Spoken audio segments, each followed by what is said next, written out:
Welcome to sauce TV. నేను మీ సుప్రియ. గృహహింస చట్టం ఈ చట్టానికి సంబంధించి ఎవరైనా అప్లై చేశారనుకోండి, ఈ కారణాలు ఎన్నో ఉన్నాయి. దాని వెనకాల వాళ్ళు ఎంత బాధపడితేనో గృహహింస చట్టం కింద వాళ్ళు కేసు నమోదు చేయడం అయితే జరుగుతుంది. ఇప్పటికీ మహిళలు ఎంతో మంది గృహహింస చట్టం కింద కేసులు నమోదు చేసినప్పటికీ కొన్ని మాత్రమే క్లియర్ అవుతున్నాయి, మరికొన్ని అలాగే మూలన పడిపోయి ఉన్నాయి. కానీ రీసెంట్గా ఒక కేసు అలాంటిదే బయటకు వచ్చింది. ఒక మహిళ ఈ కేసు పెట్టడం జరిగింది. తన భర్త వేధింపులు తట్టుకోలేక ఈ కేసు పెట్టానని చెప్పుకొచ్చింది ఆవిడ.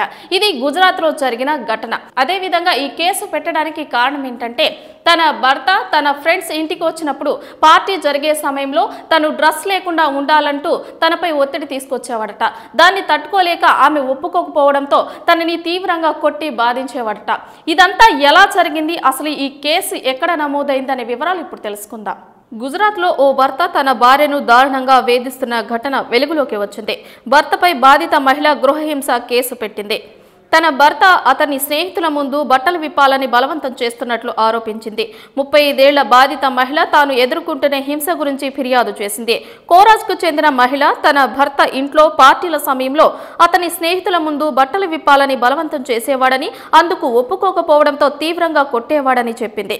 తమ వైవాహిక జీవితంలో గత 5 ఏళ్లుగా తనపై భర్త గృహహింసకు పాల్పడుతున్నట్లు చెప్పింది. ఉత్తరాఖండ్ డెహ్రాడూన్కి చెందిన ఇద్దరు 8 ఏళ్లుగా ఒకరికి ఒకరు తెలుసు. వీరిద్దరూ రిలేషన్ ప్రారంభించిన తర్వాత కోల్కతాకు అక్కడి నుంచి ముంబై వచ్చినట్లు తెలిపింది. బాధిత మహిళ చిత్ర పరిశ్రమలో VFX ఆర్టిస్టుగా పనిచేస్తోంది. పెళ్లి తర్వాత ముంబై వెళ్లామని, తరచుగా భర్త తన స్నేహితులను పార్టీల కోసం ఇంటికి పిలిచేవాడని ఆమె పేర్కొంది. పార్టీల సమయంలో ట్రూత్ ఆర్ డేర్ గేమ్ ఆడమని, తన భర్త తనను బలవంతం చేసేవాడని ఆమె చెప్పింది. పార్టీల సమయంలో భర్త తనను బట్టలు విప్పాలని బలవంతం చేసేవాడని, అతని ఇష్టానికి అభ్యంతరం తెలపడంతో కొట్టేవాడని మహిళ ఆరోపించింది. తన భర్త అసభ్యకరమైన డిమాండ్లతో ఇద్దరి మధ్య విభేదాలు ఉన్నట్లు ఆమె పేర్కొంది. భార్యాభర్తల మధ్య తరచుగా గొడవలు జరుగుతున్నట్లు సమాచారం. ఇటీవల ఈ జంట గుజరాత్లోని ఖోరాజ్ వెళ్లారు. అక్కడికి వెళ్లిన తర్వాత కూడా తన భర్త వేధిస్తున్నట్లు మహిళ తెలిపింది.